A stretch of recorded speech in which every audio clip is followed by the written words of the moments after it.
Welcome to Let's Chat with Jim Parker. I'm a business broker. I specialize in selling lawn and landscape businesses. I'm really excited about our show today because we have Christeen Era on our show. She is the CEO and founder of Green Profit Academy and Core Growth Strategies. I'm really excited because when you go to sell your business, it's really important that you have certain things in order. And those are the kind of things that Christeen does. Christeen, so thank you so much for joining us today. I appreciate you taking the time out. Thank you. I appreciate you having me here, and I love the conversations I know that we're going to cover today. And it's been a pleasure getting to know you too, Jim, and understanding how you support businesses and really getting them to the point where you're getting looking at like what's the best value that we can get for this business owner for all the work that they've put into this amazing asset. Well, I got to tell you, Christine, I've really enjoyed our conversations that we've had over the last month or two.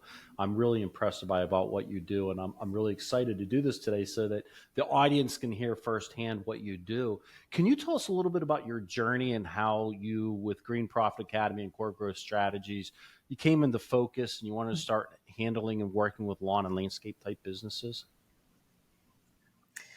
Yeah, so it's always interesting, and people are surprised to hear that I did not start off in accounting. So I started off in business consulting, and I looked at a business from the beginning to end of the business and the operations, and looked at how they would operate. So I would go into a business and look at what's their structure, how do they communicate, what's the service or product that they offer, and the great thing was is I then would tie it to the financials and looking at like, well, what's the outcome? Where are the inefficiencies? And I happened to fall into accounting and working with a client that I was engaged with, and they said, can you handle our accounting department? One of the things that I identified and assessing their business is that their current bookkeeper was taking funds from the company. And it wasn't a whole bunch of funds, but the fact that they were just kind of skimming here and there. And they said, oh my goodness, we need you to help with accounting. And of course, I was in the early part of my career. I was very young and very confident. And I said, sure, yeah, absolutely, I can do that. Fortunately, it was something that came natural to me. So, I stepped into that and have been tying the financials to the operations ever since. So it's something that I look at on a regular basis is, where's the opportunity to improve a business's efficiency and how does that really impact the numbers? So I've been working for over 30 years now in the trades industry. And in all the years I was working with trades, I always had, a lawn care landscape business or landscape design or something along that nature. And several years ago now, my partner at Green Profit Academy, he came to me. This was before the Green Profit Academy. And he said, hey, you need to help more people. You need to help these landscape guys and these lawn care guys and, really help that community. They need a lot of help. And he just kept bringing me more clients in that industry, more people to help. And then sooner or later he said, hey, and you need to write a book. And I was like, write a book? Who wants to write a book like that? That's crazy. And so I ended up writing the Profit First derivative for lawn care and landscape businesses. And in that book, I brought some of the concepts that I had been working on for many years in working with the trade industry and the lawn care and landscape industry into that book to help them with the next level beyond just, the cash flow and making sure, the company has a system, but then how do we properly scale and grow? And what are the important areas of a company we need to look at? Christine, that's what every time we talk, I just see so many parallels because that's how I did too. Is selling businesses, I did the trades mainly over the years, and I just gravitated more and more to the lawn and landscape arena. I love that industry, so I think that's funny how we both kind of gravitated to lawn and landscape, but we did a lot of trades. We kind of went down that hole. You said something that I think is really important for owners to realize, because I've seen it in my career over the last 25 years. It happens every couple of years. I talk to a business owner where an employee was embezzling money from the company. And it's Hmm. always it's the owner always just says the same thing. They're always like, I really trusted them. They worked for me for years. I didn't never thought that they would do that. Da, da. And it always starts out with like, you know, the employee takes $100 and they mean to pay it back and they don't. And they take a little Yeah. bit more and they take a little bit more. And before you know it, they're embezzling a lot of money from the company. So, I think before we go on, that's one thing we should point out is always know what's happening with your money. Always track it. So, Yeah, segregation when it comes to financial management in a business is very important. So we never want one person to have, the keys to the kingdom, mhm. right? So we want one person to be doing a portion of the job, and then we want somebody else to be doing another piece of the job. So you can have the person who's doing the day to day, lifting when it comes to financial management. And then you always want another person involved of doing the review, making sure the i's are dotted, the t's are crossed, right? Everything makes sense at the end of the day. So it's always important for any business owner to ensure that those activities are happening in a company, and to make sure that there's eyes on the books besides it's just being one person. And I never suggest that it's the business owner that's the second set of eyes, unless they have enough time, because the Yeah. one place that they'll kind of cut corners is the financial management of the company. And they're like, oh, I haven't had time to do a review, I haven't had time to look at the reports. And so that's where, again, you're not going to have that segregation unless someone is intentionally doing it on a regular schedule. That's important because the business owner is usually so concentrated on operations, and they say, "Yeah, I'll be the one that takes that second look." But like you said, it's not consistent. So what I'm really excited Mhm. about, because today we're going to be talking about what you call are the five key functions. Marketing, sales, deliverables, money, people, and how essential they are to make a business successful. So can you just give us a brief, understanding why these areas are so important to business owners to focus on? Yeah. So first, let's unpack what those five functions are, before we dive into it, so the audience can understand and kind of follow with, what our conversation is going to be. So one of them is marketing, the other is sales, the next is deliverable, and then we have money and we have people. And I just want to look at, when it comes to marketing, right? The marketing piece is going to boost the demand and the visibility of a business. It's going to say, this is who we are, this is who we serve, and this is what service we provide. So it's really making sure like you have that marketing piece in place to make sure that the business is being seen and people are aware that you're present, in their market and what it is that you're selling. Then next comes sales, and this allows the leads that come in or the prospects that you have to convert into revenue. So this is really the lifeblood of the business, where we're infusing cash into the business, and we're doing that from a conversion of our service offering, right? So this is another area we always want to keep our finger on the pulse. The next is deliverables. So once we sell something, right, we've got to deliver it. So who's going to deliver it? What quality is it? Making sure that there's a process in place to ensure customer satisfaction. So that's valuable, right? Once we sell something, we need to then follow through on that process, that promise of what we sold. Then we have the money side of it, and the money manages the financial health of the business. So when we want to make sure that when we have a business, the whole purpose of having a business is to ensure it's profitable, that it's making money, Hmm. right? So we want to look at the money side of the company and be aware of what are those processes and systems, just like in deliverables and conversions, right, with our customers. What are the things that's going to ensure that we're financially healthy and that we're making a profit? We're being intentional of how we spend our money. And the last side is the people side. And, I always say, like, if we have the right people doing the right jobs, then that customer satisfaction is just going to happen automatically. So it almost drives itself. So the people, it's aligning our team members and our workforce with our company goals. So this is a really important piece, because with the right people in the right roles, we can ensure efficiency is happening in the company, and that efficiency with the right people in the right roles will increase the profitability of the company. So it's kind of like this little ecosystem that really, it's dependent, but also independent, right? And how they work together. I really love how you break it down to like five key functions. That's fantastic. It makes it easy for business owners to really concentrate on those five.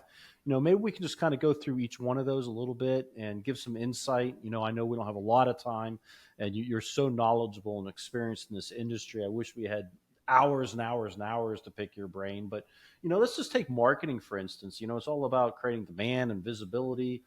For the company. What advice do you have for business owners out there, specifically lawn and landscape owners that need to stand out or want to stand out in the marketplace?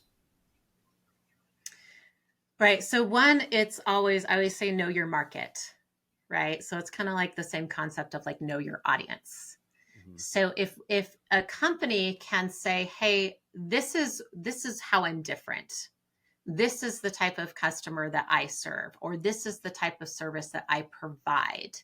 You're getting a leg up in your marketing, because one, you're creating these filters to where you're not going to be spending all that time on your sales or lead conversion process, because the right people are showing up.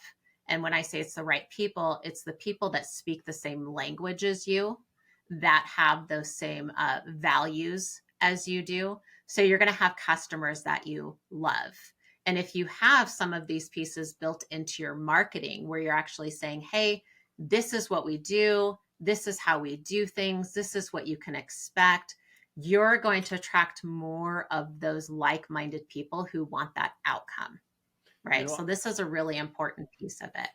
and I love that, Christine, because that's the thing. It's not about just making the phone ring and getting people to contact you, but getting the right people. Because you can spend, if you're doing your marketing too broad and you're just having tons of calls coming in, but they're not meeting your criteria or what you're looking for, the better you can make that criteria and get the right client calling you, it's going to save you a lot of time and you're going to turn. So it's not quantity, it's quality.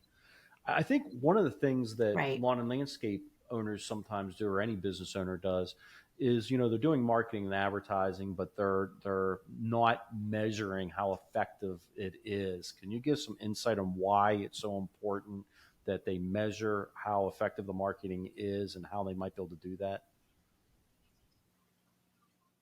Yeah. So one of the things, like I said, like creating that filter, right? So making sure you know who you're serving, who your market is, like who's your target person, and then making sure that your marketing strategies are aligned with those, so that you're clearly communicating. So if you're working with a professional, make sure that they have this information so that they can build it out up front.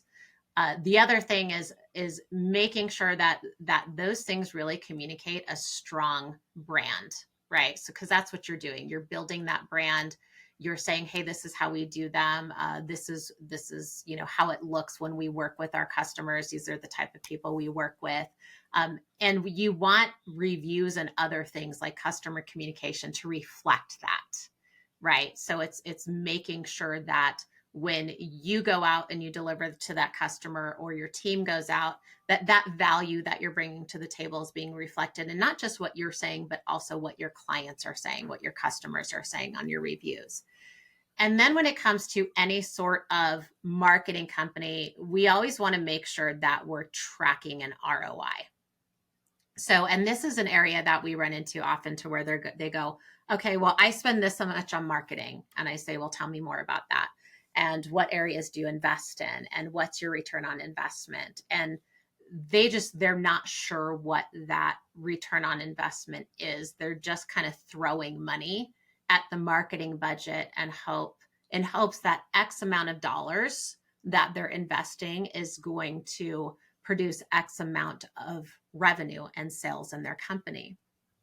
So it's really important to, if you know your market, to track that return on investment. And there's a lot of opportunities around doing this because one, you can leverage the dollars that you are spending. So we've had clients who have, and I'll just give an example here that the audience can probably relate with.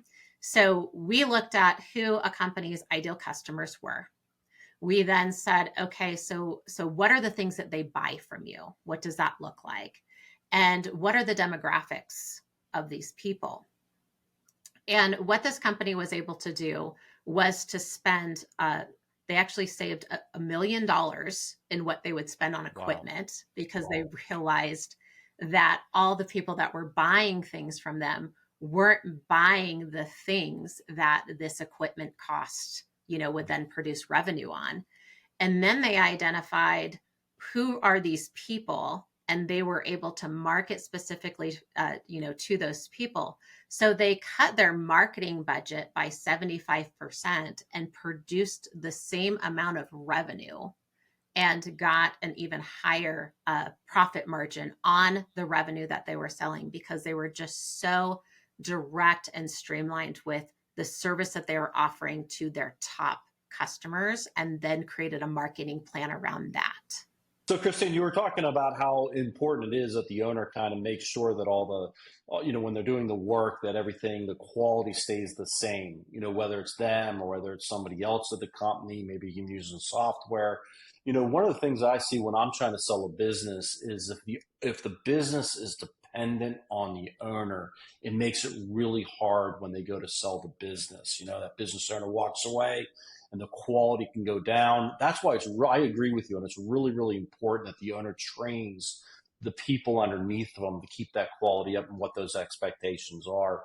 But maybe we can kind of talk about, also in the lawn and landscape business, especially, talking about landscaping and some things like that. When you're working on big projects, that you're dealing with situations where you have inefficiencies, and that obviously affects profitability. Can you touch a little bit about how to deal with inefficiencies and making sure the project's profitable at the end of the day, and you're maximizing your profitability? Yeah, so one, these systems and processes that I'm talking about, having them in place contribute to fixing those inefficiencies, right? The training contributes to fixing those inefficiencies. So there's several processes, you're not reinventing the wheel, okay? You're not the first lawn and landscape business owner to come to the table and go, how do I fix this problem? Right? They've been fixing these problems for years. It's just a matter of implementing them in your business. So first we have to be aware there is a problem. Then we have to understand, well, what's contributing to the problem? And then what's, the solution to the problem. So over time, and again, this is a journey, right? It's not someone's just going to go into the business and then go, oh, we have all these inefficiencies. We have all these problems. How do we fix them? So it's identifying what's the most important problem to fix now, and how can we fix it? So having a software in place to outline, let's say, a project, it's really great, right? Are you at that place and time right now in your business to be able to afford building something like that, right? Most Hmm. businesses that are at, let's say, 10, 20, 30 million, they have something like that in place. They've invested in it. In the meantime, what can you have in place, right? That's efficient. So you might have like a project map of the job site, some instruction on like where these things go. So they might be traveling out there with folder and some paperwork, right? That's okay. Like, we don't have to have a software system in place. We can go to some of the old school processes to ensure these mistakes don't happen. So we want to make sure that we're setting them up for success, which outlines like what tools do they need for the job? How do they set up a job site properly? This could be some of the things. Even if you have a lawn application company, train them on, site to site, where do they unload, the spray applicator? Where should they pull up on the property, right? You can easily outline that on a printed Google map and highlight it. So there's a lot of things that you can put in place where you're not leveraging technology, but you're building these systems and processes to make sure that the team understands how it's done. The other great thing about this is when you do hire someone new, and you onboard them, whether it's the company expands or you're having to replace someone, you have a system in place that they can then utilize in the company to make sure it's done the same way, whether it was you doing it or a different lawn technician or, landscape installer. Yeah, Christine, I think that's part of the problem is that, a business owner is doing the work themselves or they're out there working with a crew. And then, they step back as the company's growing and they hire somebody to, or they promote somebody to do the work and oversee it. And then the quality drops. And it's because they're not setting those systems in place and they're not, putting those Mhm. expectations up there. And, you can come down on the employee themselves, but as an owner, you need to look at that as yourself too, that you're not setting them up to be successful. I Right. want to tell you real quick. When I was younger, a lot younger, I had my own company, and we were small, and a problem would arise, and we would resolve that problem with the client, but we didn't attack the underlying issue of why there was that problem. And then another problem would pop up and that was different. And we would again attack and resolve the situation with the client, but we would not resolve the underlying problem. And then as we grew, we basically had built a really large company on a very weak foundation because all those problems just kept popping up and popping up and popping up. So, my attitude now is if you have a problem in your company that pops up, not only fix it with the client, resolve that particular issue, but put a system in place so that doesn't that issue does not happen again. Or you'll end up building a big company with a weak foundation and it'll drive you crazy as a business owner. Because the bigger you get, those problems are magnified, so. Yeah. And this is too what you're talking about here. I hear this from business owners. They go, I don't have time, right? I don't have time to invest on working on my business, right? I'm working in my business. And then they keep handling these problems. And the truth of the matter is, they would have so much more time if they invested solving the problem permanently than continuing to step up to the plate and, one at a time, again and again and again. So you really do have time, and every problem that you put in a permanent solution for, you're creating more time for the future. And it's not just more time, it's a different energy that you're able to show up with. It's not going to be this draining, oh, I have to go solve another problem. It's okay, now I have time to, do more things in my business or work on my business. And it's not draining you as well as taking up your time in your company. Yeah, yeah, yeah, yeah. And that reminds me, you're saying one of my favorite books I ever read was The Seven Habits of Highly Successful People. I'm sure you've read it, but the one anecdote where they're talking about the gentleman that is in the woods with an axe chopping down trees, and his axe is really, really dull, and somebody comes up to him and goes, "Your axe is so dull, that's why it's taking you so long to chop down all these trees. Why don't you sharpen your axe?" And he says, "I can't. I don't have enough time to sharpen." And he keeps chopping down trees, but he can't. He's not being efficient because his axe is so dull. Where if he took the time out to sharpen the axe, he could go out there and he could be more efficient. He could start cutting these trees down quicker, and that's basically what you're talking about at the end of the day. And that's what the owner needs to do. So Yeah. let's talk Yeah. The about. other thing that will happen. Yeah, go ahead, Christine. Oh, I was going to share that the other thing that will happen when you build a company without building the proper foundation, and I've seen this a lot, and this is where I've been, really working a lot more on the scalable growth business model methodologies that I introduce in chapter 8 of the Profit First for Lawn Care and Landscape Businesses. Is I have found that a business will grow and grow and grow to a revenue level. And then over time, they'll slowly slide back or shrink to the level that the business actually established the operations. And I've seen businesses drop, from 20 million down to 10 million because they're operating their business at a business that is at, let's say, a $5 million revenue. And that's the structure that they're trying to operate that 10 to $20 million business on. So the company will then shrink back down to the size of how much we actually established and built in the business. That's very, very interesting. That's why if somebody's growing their business, that's why they need to get a hold of you, Christine, to make sure that doesn't happen. Let's talk about money. Let's talk about that's the fourth of the five key functions that you want to focus on. What when it comes to managing money, what is one of the most challenge aspects do you find business owners have, and how does the profit? How do you guys set the lawn owner up so that they can achieve consistent profitability in their business? Because I think that's also an issue. You've got some months you're doing really great, financially, and other months are not because of seasonality reasons and et cetera, et cetera. So how do you even all that out? Yeah, and this industry, can be very seasonal, and depending on your business model, right? You're generating different revenue based off of different services that you're providing at different types of year, the year. So there's a lot of variables in play in this industry. And when I started diving deeper into this industry, like I've always worked with, general contractors and custom home builders and, things like that. And all the contractors that come to the table for those. But the lawn care and landscape industry has different levels of complexities that other businesses don't have. So when it comes to managing money and ensuring profitability in this industry, if you're feeling challenged, you are feeling challenged rightfully so. It is a very complex industry, and there's a lot of different variables that come to the table, and they're difficult to understand. So we're looking at businesses that have, I mean, I could say it like up to a dozen different services that you can offer, right? Every one of those services has a different profit margin that you're looking at.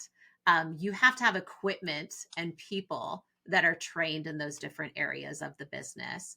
So it's very important to understand, one, making sure that you understand your numbers, right? Is the numbers being entered in properly so you can actually look at them and say, hey, am I profitable? But it's extremely important to have some sort of cash management system in place that is easy for you, which is why I really love the profit first system, because people who are not, really diverse in that financial business acumen, or they don't love to crunch numbers, and figure it all out. The profit first system is a really great place to start. It is a very basic system that you can build out even further working with the right professional. That will help you understand what you should be spending at your revenue tier and at what stage of the business. So it in chapter 8, and I talk about the scalable growth business model, which I first developed for the lawn care and landscape industry. It goes beyond just the basics of what should I spend on taxes, what should I spend on operations, what should I take as owners compensation, how much should I be putting away for profits, and then how much should I be spending on materials and subcontractors. It goes to that next level of looking at your business model and saying, okay, you're seasonal, or you're a one service type business model, right? Which they refer to as like the one trick pony. Or we do a little bit of everything, which is more of the three ring circus in this industry. So they have like snow and irrigation and hardscape and softscape and lawn application. So, maintenance, all the combination of those things. And it takes that in consideration, and you can look at what percentages should I be spending, and where is my minimum gross profit margin? Like, what does that look like at my revenue tier? So it helps you understand a little bit better and have a financial system in place that you can lean into versus having to be as educated as, let's say, a CFO, or someone Hmm. who majored in accounting, coming to the table to figure out how can I be more profitable, or how can I manage my cash flow in my company?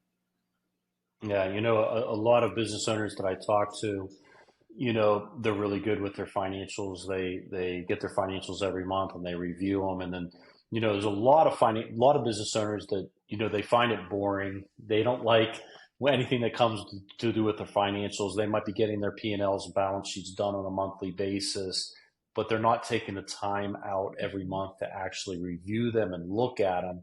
And it's not just reviewing and look at them, and it doesn't take that long, but it's also getting with somebody like you that can benchmark it against the industry averages for that particular industry, and you can help guide them and point them in the way. And I, I I think that a business owner, if they boil it down, I know when you're talking about profit and loss statements and balance sheets and general ledgers and the financials and all that, they're like, oh, that's just boring. It's not what I'm into. I'm into whatever it is, maybe the landscaping, or they're a people person, whatever it is. But you're in business to make money. You're in business at the end of the day. And that shouldn't be a negative thing or a bad thing. That's how you're supporting your family. That's how you're paying your employees. That's how you're taking care of everybody around you. You should get excited about the financials and get excited about knowing what's going on so you can improve your business. And I think that's probably the biggest thing. I wish business owners would more get excited and find the excitement in the financial end of the business. And a lot that I just don't feel like they do. And there's different sides to managing your financials and your cash flow, right? You can have people on your team that say, hey, these are the numbers, these are their percentages. But then you could also have people on your team who say, hey, let's talk about strategy. And so we Hmm. have clients to where they're like, oh, crunching numbers is boring, but strategy is fun, right? Yep. So we try to understand like where the business owner is at, what they love to do, and then only share with them, we have other people on their team we share more details with, but share with them the most important things that they can then contribute to, that they get excited about. And the interesting thing is when we've come from that perspective and bring that to the table, we have business owners that we've worked with over the years where they started off going, I'm not a numbers person. I don't get excited about numbers. And now all they do is they talk about numbers, and then they talk about strategy about numbers. So they found something that they loved about it once they gained some more understanding, and also the potential that they were completely unaware was there, and just connecting, with the numbers and some strategy around those. So there's something I think every business owner can find that they love about it. It's just increasing their awareness around, of numbers in a business. I love that approach, Christine. That is fantastic. I love it because I think most business owners, I could kind of like give a stereotype of a business owner, and one of them is that business owners tend to be very visionary. They like the big picture, but they don't like to get into the weeds and know all the little details. That's boring to them. They're a visionary type person. But like as you're talking, I'm thinking that visionary that loves that vision and the big picture and being strategic, knowing that the financials and kind of understanding how they're interacting and working, that they can use that to their advantage for their strategies and for their vision. Maybe that's what'll get them excited. So I think your Yeah. approach is phenomenal. So Yeah. what It are has some basic definitely fine? changed. Oh, go ahead. I'm sorry, Christine. I thought you were done. I I was going to say apologize. it has definitely changed in working with business owners over the years, the outcome of that business. So looking back at some of the clients that we've worked with, if we couldn't find something to connect the dots for them and really understand like where are they at, what are their goals, where do they want this business to be in 10 years, and also what are some of their challenges, the business would not be where it is now, versus all those years ago before we started working with them. So I think that it's a very having a different perspective and trying to understand like where can, as a business owner, can I connect the dots to get excited about this? There's a lot of opportunity there. No, that's great. What are some basic financial habits that you think business owners can do to improve their cash flow? And the biggest thing is reduce their financial stress, I guess, at the end of the day, because a lot of business owners are under financial stress. Just some basic financial habits you think they can get into. Yeah, so I would always suggest, right, just if you don't have a good system in place, profit first could be a good one for you, because then it's kind of like the let's just set up a system, and it continues to move forward. It also has the potential to move into some more advanced methodologies to where you don't have to be a financial guru in your company to really understand and leverage the opportunities and the healthy spend that should be happening in the company. There's some other things. You should always review your financial reports. You should review them with somebody who can explain and identify not just the issues, but the opportunities, and talk beyond just, hey, your gross profit margin is this, your net is this. They should be able to point out and say, hey, you're overspending here. I want to talk about this. Here's some opportunity, or tell me about it. Help me understand, why are you overspending here, right? It could be contributing to something that you're improving in the business. It could be building the asset more. If, let's say, your operations payroll is higher, is a really good example. And you can say, well, I brought somebody on part-time, but now I've made them full-time because they're helping us implement this new software. Okay, that makes sense. So we're investing in the company, right? But just someone who can identify, why is this high, or where are the opportunities for improvement, and have those conversations around you. So it's not just reviewing your financials on a regular basis, it's having deeper conversations. We also want some habits in place to where you have some sort of cash flow management system, you understand the spend of your business, and you're also implementing some sort of budget in your company, because entrepreneurs can be very emotionally driven. And we want to make sure that their decisions are happening off of fact and numbers, and not just, I feel I need to do this, or I really want to do that. Great, great, Christine. The next one, and we're running out of time, but so I want to make sure we get through this. But the fifth one is of key functions that you talk about is people, and to me, that's one that I'm very passionate about. I know we're going to mainly talk about employees when we're talking about people, but for me, I've seen a lot of different businesses over the last 25 years in doing what I do. I've seen great businesses, good businesses, and bad businesses, and there's a common denominator for most of the businesses that are really good businesses or great businesses, and that's how they treat their people. And I say, and it's not just their employees, but their customers and clients, even their vendors and suppliers. I don't think you should beat up on your vendors and suppliers. You need them, your employees. Mhm. And so I don't want to take all the time, but so maybe you can touch a little bit on the people, and they are the heart of a successful business. What's your advice for building a team that aligns with the company's goals and the business owner's vision? Yeah, well, first of all, the business owner actually has to spend time creating a vision, right? And outline, like, what is the vision of the company? What do we stand for? Because as entrepreneurs, we run around and we carry this thought in our head, and then we have all these conversations with our team, and we think that we're relaying all of our values and what we stand for in the direction that we're going. And we're like, well, I talked to him about it. Okay, so when do you talk to him about it? Well, last year at the, team barbecue, we were talking to a handful of our people about it, or whatever it is, right? Okay. So, or we have, these business meetings and we talk about it, but it's very important to make sure that you have it in writing. So, putting something in writing with, like, this is what we stand for. These are our values. This is the vision of the company. This is the direction that we're going. One, it's going to give your team direction. They're going to go, okay, I know where we're going and how we're going to get there. It also gives them a sense of security, because they can see that the business owner invested in creating this vision, saying, hey guys, this is the direction we're going and this is what we're all about. The core values are important because it gives them guidelines. And when a business owner can show up and uphold those values that they outline, it gives this team this sense of security and this, appreciation towards their leader, where they go, they said this is what they stand for, and they're proving that we stand for this. We don't have people at our company that violates our core values. Everybody that's on our team, we're on the same page, we're going the same direction. The upside of that is, when you're showing yourself as a leader, saying, this is who I am, I care, I stand by my word, right? So that's very important.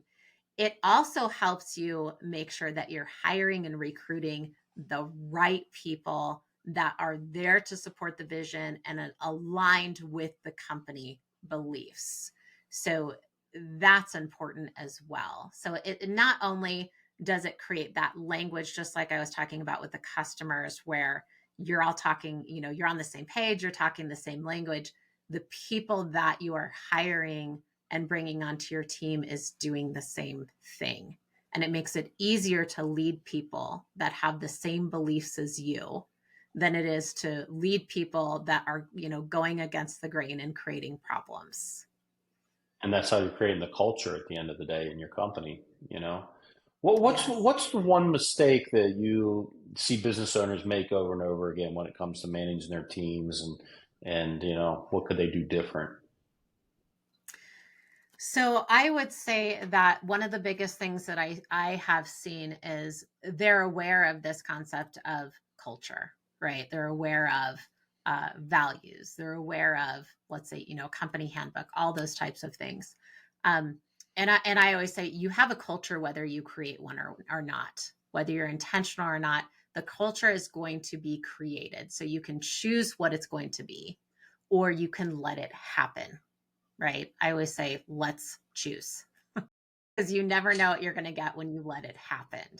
So, the biggest thing that I see is that they will put the time and energy into creating these values and these rules and this culture, and then they're very fluid on following through with it. So they're like, well, we really don't have KPIs, and we're not, holding our team accountable. And well, this person has been here for 10 years and we couldn't possibly let them go. And this person's running around creating all this drama, not doing their job, creating problems.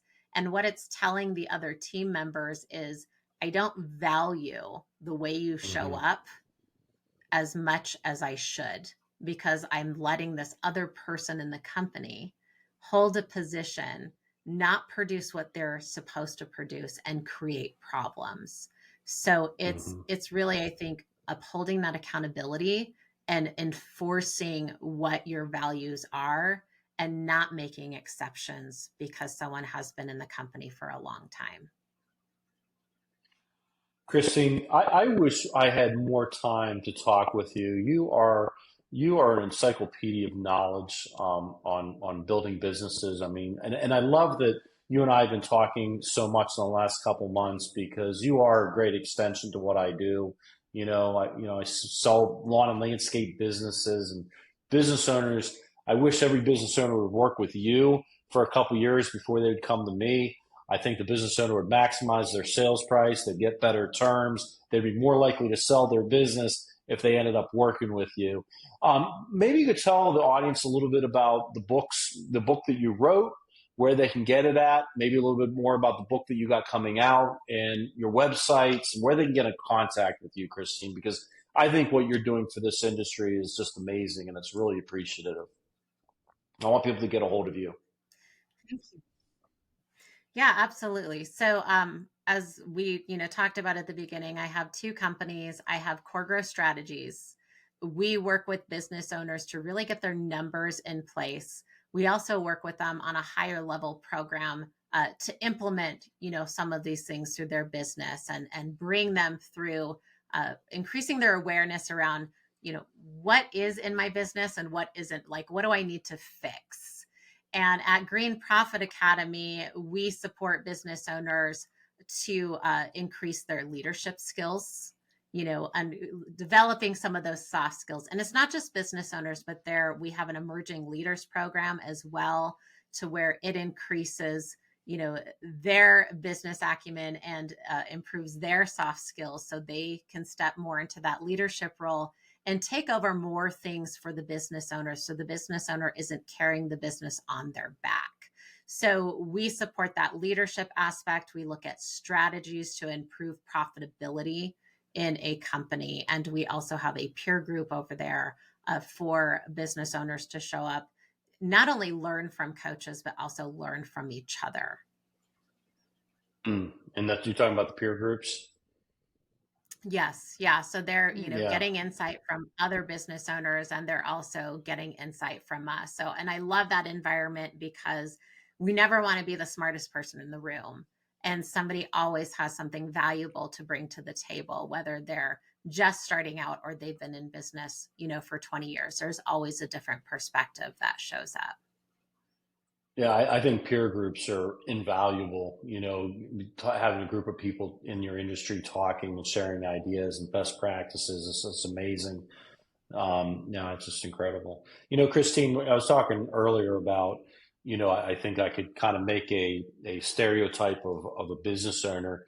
And, another thing I wanted to mention about, successful business owners, because I've seen everything. I see really bad businesses, I see good ones, I see great ones. The ones that are really good businesses or great businesses, the one common denominator that I see among them is they tend to be more open. So I mean, the ones that are kind of struggle or just doing okay and they're not that great. It tends to be a business owner that is very confident in what they're doing. They tend not to like to delegate, and probably the biggest thing is that they don't want to learn, and they kind of feel like they know what they know, and the way they know it is the best. The business owners that I've seen gotten to points where they're selling their businesses for a few $1 million or $25 million, $50 million. Those business owners have learned over the years that they listen to people around them. Whether it's things like peer groups, their attorneys, their CPAs, business consultants. They're willing to say, you know what, I want to take a little bit of advice from this person, a little bit of advice from that person. And Christine, you're one of those people that these business owners should be listening to and reaching out to and helping them grow and take the next step, because that's how a lot of these business owners that are doing extremely well get to the next step, is talking to somebody like you and actually listening to them and taking the advice. And I just, if anybody's listening to this and watching this, I know we talked about the five key functions, but we kind of went over them very, very quickly. Christine and her company, there is a wealth of knowledge and information. And, even if you're skeptical, give them a call and just have a conversation with them. I think you're going to be very, very impressed with Christine and her team. So, Christine, anything you want to add before we go for the day? I appreciate you taking so much time out of your day today to talk to us. Oh, absolutely. If someone is interested in getting a hold of us, I will share a link on how to contact us just to set up a consultation to see, where are you at? What do you need help with? Are, we the right person for you to work with to achieve those goals? Have a better understanding of what your needs are and where you want to go. What does success look like? And see if that's something that we can help you with. You can always, and I welcome anybody to get the book, The Profit First for Lawn Care and Landscape Businesses. So that is available on Amazon as well. And I have people who have read the book 6 to 8 times, which amazes me. But there's just a wealth of information in there that can help you start on that journey, or even identify, like, what am I missing? What does this look like? What's possible? And it goes from very basic concepts to advanced concepts. So I will be honest, a lot of the things we share in there later in the chapters, you're not going to be able to do on your own. You're going to need somebody to help you. But when we get into that advanced business where we're building a business into an asset, we always need a team. It's not just about the business owner figuring out for themselves, the team figuring it out for themselves.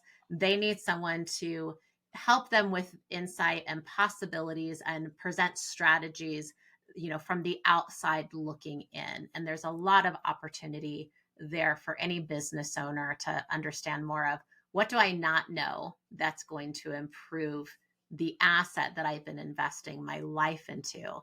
And, what are the possibilities with this business that I could leverage that will give a better life, not just for myself, but for everybody on my team? That's great. If you're watching this and you want to make your business more profitable, you want to be more efficient, you want to have more time to yourself and your family, reach out to Christine. I really urge you to do that. If you love the content or you like the content that you're watching on this channel, please make sure that you like, you comment, and most importantly, follow so you don't miss anything else. I really appreciate you joining us today and have a fantastic day. Thank you.